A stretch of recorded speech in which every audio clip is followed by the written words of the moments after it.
टुनटुनी एक गरीब माँ बाप की बेटी थी। इसी तरह उसके माँ बाप ने उसकी शादी जंगल में रहने वाले बंटी नाम के कबूतर से कर दी थी। कुछ दिनों बाद टुनटुनी के ससुराल वालों से दहेज की डिमांड करने लगी। देख टुनटुनी, अब तू जाकर अपने मायके से कुछ पैसे लेकर आ ताकि मेरा बेटा कोई अच्छा बिजनेस कर सके।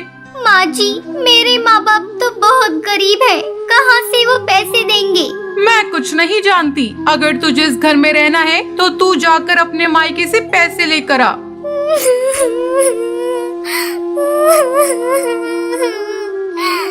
ठीक है माँ जी, मैं जा रही हूँ, लेकिन मुझे नहीं लगता कि मेरे माँ बाप आपकी डिमांड को पूरा कर सकेंगे। अगर तू पैसे लेकर नहीं आएगी तो तू वहीं रह जाना, यहाँ आने की कोशिश भी मत करना। मेरा बेटा जवान है, मैं उसकी दूसरी शादी कर दूंगी। मजबूरी में टुनटुनी अपने मायके जाती है, लेकिन अपने माँ बाप की हालत देखकर वो उनसे कुछ कहती नहीं है। एक दिन टुनटुनी को उल्टी होने लगती है। क्या हुआ बेटा, तुझे उल्टियाँ क्यों हो रही हैं? बेटा मुझे ऐसा लग रहा है जैसे तू माँ बनने वाली है। ये सुनकर टुनटुनी चिंतित हो जाती है और अगले ही दिन अपने ससुराल जाती है। आ बहुआ, ये ले मिठाई खा। तेरी माँ ने पैसे दिए हैं ना, मैं कल ही बंटी का नया बिजनेस शुरू करवा दूंगी।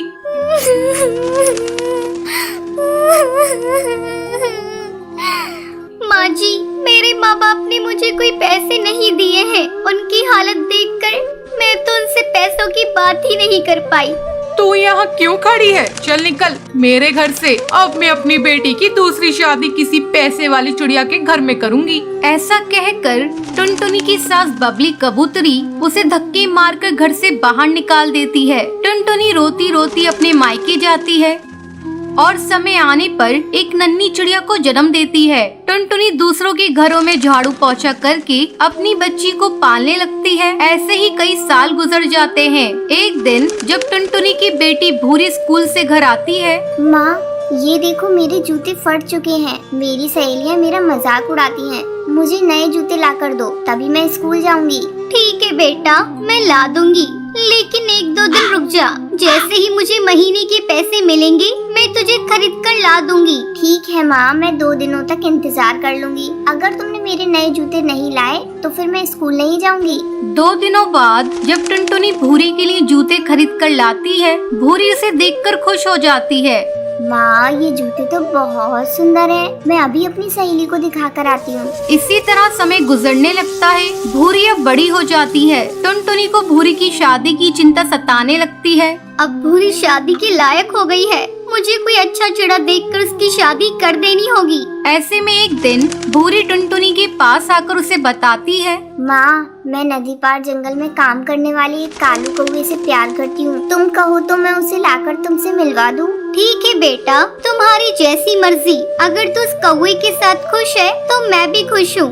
भूरी उस कालू कौवे को टुनटुनी से मिलवाती है। जल्दी उन दोनों की शादी की तारीख पक्की हो जाती है। एक दिन भूरी जब अपने बॉयफ्रेंड कालू के साथ घूम रही थी, तभी उसके हवाई मोटर का एक्सीडेंट हो जाता है और इस हादसे में भूरी की आंखों की रोशनी चली जाती है। तब टुनटुनी डॉक्टर से कहती है।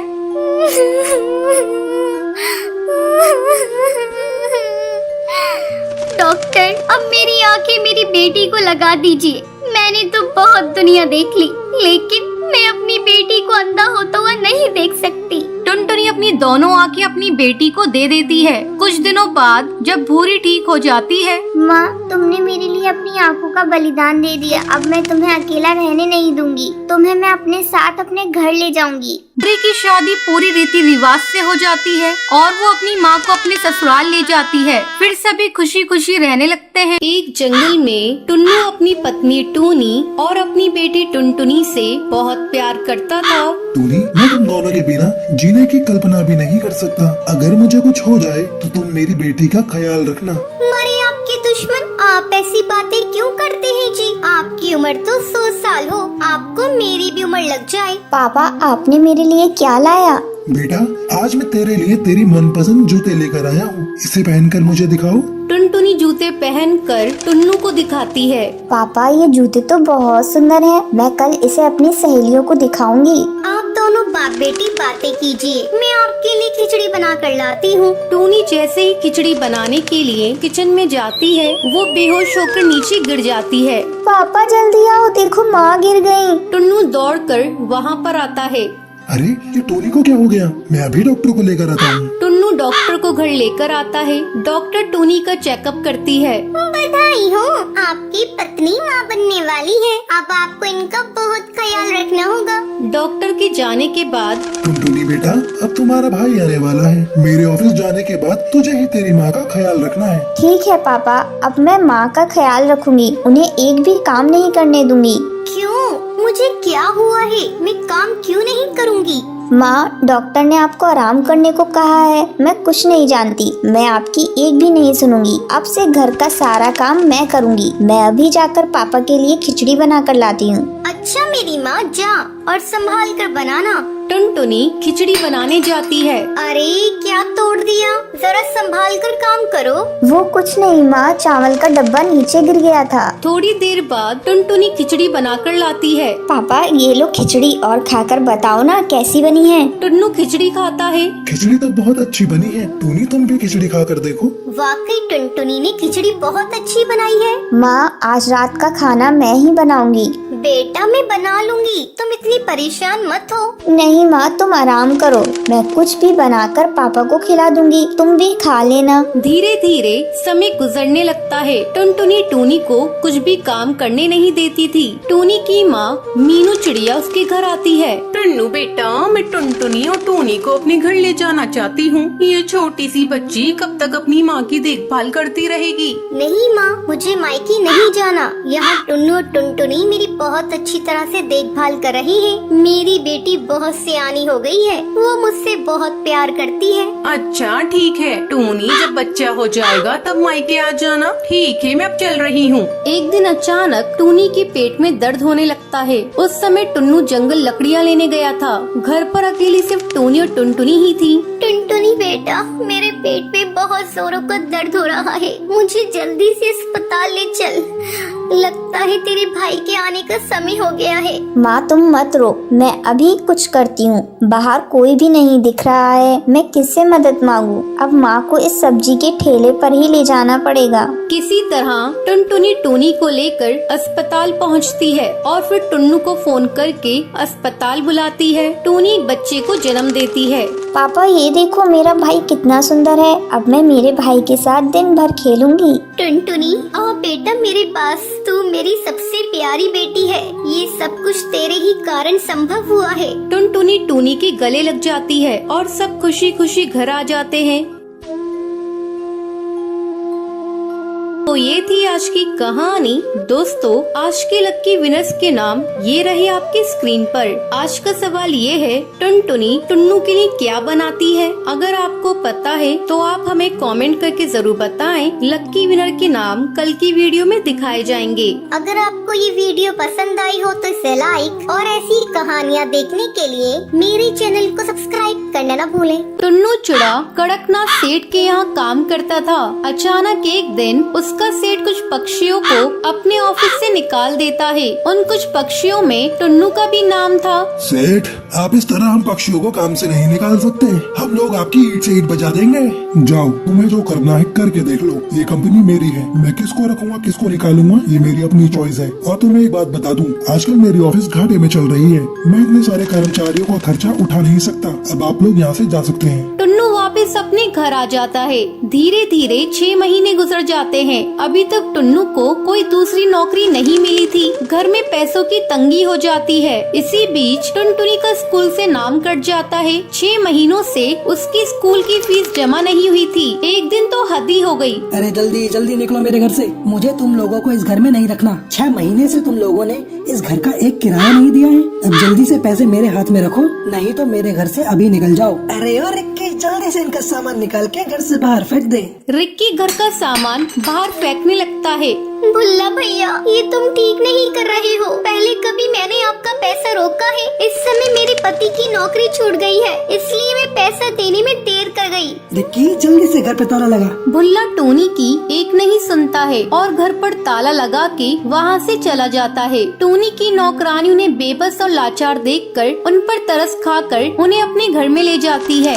मालकिन, आज से मेरे गरीब खाने को अपने घर समझिए। यहीं पास के एक घर में मैं झाड़ू पोंछा करती हूँ, वो काम आप कर लीजिए। आपको कुछ पैसे मिल जाएंगे तो राहत होगी। हाँ रे, तू ठीक कह रही है। अब वो पहले वाले दिन तो रही नहीं मेरे। मैं कहीं काम कर लूंगी तो बच्चों की देखभाल करूंगी, तब तक टुन्नू जी भी कोई काम ढूंढ लेंगे। एक दिन जब टूनी झाड़ू पोंछा कर रही थी तो वो देखती है कि मकान मालकिन की लड़की एक आवारा लड़के के साथ बात कर रही है। उस समय मकान मालकिन भी घर पर नहीं थी। अरे ओ टोनी, मेरे दोस्त के लिए चाय नाश्ता लेकर आना तो। अभी लाई बेबी जी। जब वो लड़का चला जाता है, बेबी जी, आप जानती हैं ये लड़का बहुत आवारा है, आप इससे मत मिला जुला कीजिए।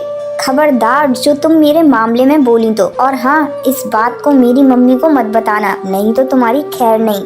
जब शाम को टूनी की मालकिन घर आती है तो बुलबुल टूनी की शिकायत उससे कर देती है। टूनी की मालकिन बिना कुछ सोचे समझे उसे घर से निकाल देती है। तब टूनी टुन्नू से कहती है, सुनो जी, मैं सोच रही हूँ क्यों न ठेले पर ये ढाबा खोल लिया जाए, लेकिन सोच रही हूँ इसके लिए पैसे कहाँ से लाऊं। टूनी, तुम चिंता मत करो, मैंने अपना हवाई मोटर गिरवी रखा था, मैं आज ही उसे जाकर बेच आता हूँ और तुम उस पैसों को लाकर ढाबा खोल लेना। हाँ जी, अगर भगवान ने चाहा तो अपने बुरे दिन जल्दी ही गुजर जाएंगे। आप जल्दी जाइए और जल्दी से पैसे लेकर आइए। टुन्नू अपना हवाई मोटर बेच देता है और उन पैसों से टूनी अपना ढाबा खोल लेती है। टूनी, तुम्हारे हाथ के बने कड़ी और चावल बहुत ही स्वादिष्ट है। आज तक मैंने ऐसे कड़ी और चावल कहीं नहीं खाए। हाँ हाँ बहन, तुम बिल्कुल सही कह रही हो और दाम भी बहुत कम है। धीरे धीरे टूनी के ढाबे पर भीड़ लगने लगती है। टूनी इतनी दयालु थी कि वो गरीबों को मुफ्त में खाना खिलाती थी। टूनी की अच्छी कमाई हो रही थी। एक दिन टूनी ढाबे का सामान लेने बाजार जा रही थी, तभी वो देखती है, अरे ये गुंडा मवाली तो मालकिन की बेटी से जबरदस्ती कर रहा है। मैं कैसे मालकिन की बेटी को इससे बचाऊं? टुन्नू को यहाँ फोन करके बुलाती हूँ। टूनी टुन्नू को फोन करके बुलाती है। क्या हुआ टूनी, तुम घबराई हुई क्यों? टुन्नू जी, आप ढाबे के पास पीपल वाली पेड़ पर आ जाइए। वहाँ एक गुंडा मालकिन की बेटी से बदतमीजी कर रहा है। साथ में 2-4 पुलिस वालों को लेते आइएगा। टूनी, तुम घबराओ मत, मैं अभी आया। टुन्नू जल्दी इंस्पेक्टर को लेकर वहाँ पहुँच जाता है। इंस्पेक्टर साहब, जल्दी से इस गुंडे को गिरफ्तार कर लीजिए। इंस्पेक्टर जल्दी से उस कालू बदमाश को गिरफ्तार कर लेता है। तब बुलबुल, टूनी बहन, मुझे माफ कर दे, मैंने तेरे साथ बहुत बुरा किया था। इतनी देर में बुलबुल की माँ भी वहाँ पहुँच जाती है। टूनी, आज तूने मेरी बेटी को बचाकर बहुत बड़ा उपकार किया है मेरे ऊपर। मैं भी तुम्हारे ऊपर एक उपकार करना चाहती हूँ। मैं अपना कुछ पैसा तुम्हारे ढाबे में लगाना चाहती हूँ। अब तुम एक ढाबे की जगह एक बड़ा होटल खोल लो। टूनी, ना मत कहना, मुझे बड़ी खुशी होगी। मालकिन, आज आपकी वजह से मेरा सपना साकार हुआ है। इस होटल का उद्घाटन आप ही करेंगी। हाँ हाँ टूनी, क्यों नहीं। तुम जैसे नेक और भली चिड़िया की मदद करके मुझे बहुत बड़ी खुशी मिली। अब बिना समय गवाए होटल का उद्घाटन करते हैं। टूनी के अब गरीबी के दिन कट चुके थे। अब वो हंसी खुशी अपने परिवार के साथ जीवन बिताने लगी थी।